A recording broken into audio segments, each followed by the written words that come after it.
Shalom saudaraku, saya percaya bahwa kasih Tuhan Yesus ada buat saudara dan saya hari ini. Saudara, hari ini saya ingin membuka kembali satu kisah seseorang yang hidupnya tidak mengalami kematian secara fisik, tetapi dia diangkat ke surga. Memang ini seorang nabi besar, yaitu Elia. Dia mengalahkan 450 nabi Baal. Dia seorang diri menghadapi dan dia mempertahankan Tuhannya. Bahkan dia menantang nabi-nabi Baal, dewa-dewa itu dengan percaya bahwa Allahnya adalah Allah yang hidup. Dan itu terbukti.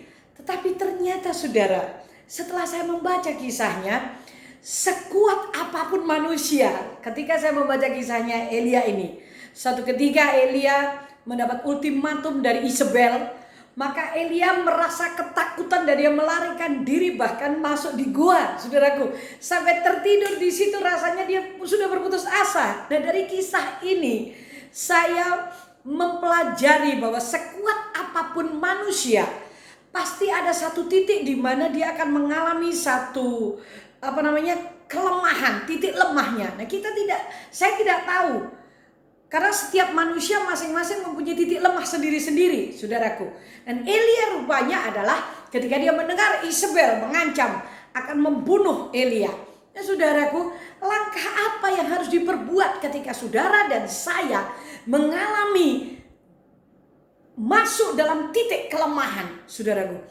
Waktu itu Elia disuruh Tuhan untuk berdiri di gunungnya Tuhan, saudaraku. Satu-satunya jalan supaya saudara dan saya kuat kembali adalah kita bertemu dengan Tuhan. Elia bertemu dengan Tuhan.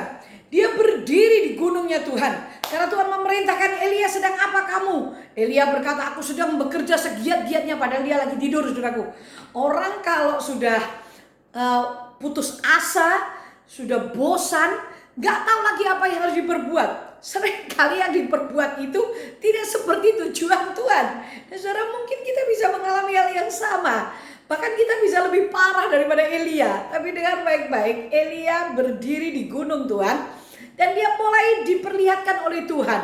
Karena Elia adalah seorang nabi yang hidup dalam benar-benar spektakuler. Bayangkan saudaraku, api dari langit menyambar, korban bakaran yang dinaikkan Elia. Sedangkan 450 nabi Baal sampai sore hari mereka tidak dijawab. Elia bisa istilahnya meminta kepada Tuhan untuk menutup langit sehingga kuasa kegelapan tidak boleh bekerja pada waktu sedang berhadapan dengan nabi Baal. Dan betapa dahsyatnya itu.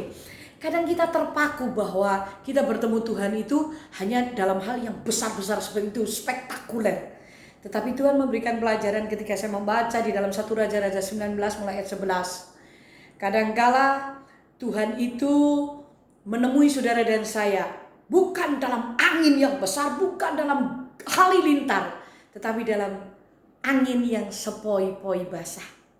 Perhatikan baik-baik. Temui Tuhan. Mungkin kau tidak melihat lagi yang spektakuler, tetapi Tuhan tetap menunggu saudara dan saya. Dalam angin yang sepoi-poi basah, yang biasa-biasa saja, tetapi hidup ada angin yang sedang mengalir. Allah sedang mengalir di akhir zaman ini. Mungkin tidak spektakuler, tetapi dia ada terpaan angin yang sepoi-poi. Ingatlah, itu Tuhan sedang ingin berjumpa dengan saudara dan saya. Duduklah dalam hadirat Tuhan, nikmati dia. Ketika engkau ketemu dengan Tuhan, seperti Elia, ketika dia berjumpa dengan Tuhan dalam angin yang sepoi-poi basah, kekuatannya kembali karena dia mendengar firman dan perintah Tuhan, dan dia kembali kepada jalannya. Tidak pengen mati lagi, tidak pengen meninggalkan Tuhan, tetapi dia kembali kepada jalannya sampai Elia mengurapi Elisa. Dan dia diangkat ke surga dengan kereta api. Mari saudaraku, ada waktunya saudara dan saya akan menikmati Tuhan di dalam angin yang sepoi-poi basah. Yuk, saya berdoa buat saudara. Hidupmu dan hidupku adalah hidup yang disertai Tuhan. Bapa di surga, Bapa berdoa kiranya kasih setiamu turun atas kami. Mulai hari ini ajarkan kepada kami untuk menangkap, untuk kami peka.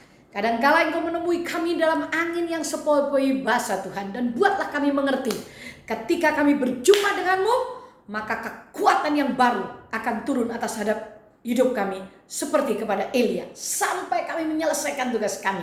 Di dalam nama Yesus Kristus, penyertaan-Mu ada pada kami selama-lamanya. Amin. Tuhan memberkati saudara dan saya. Amin.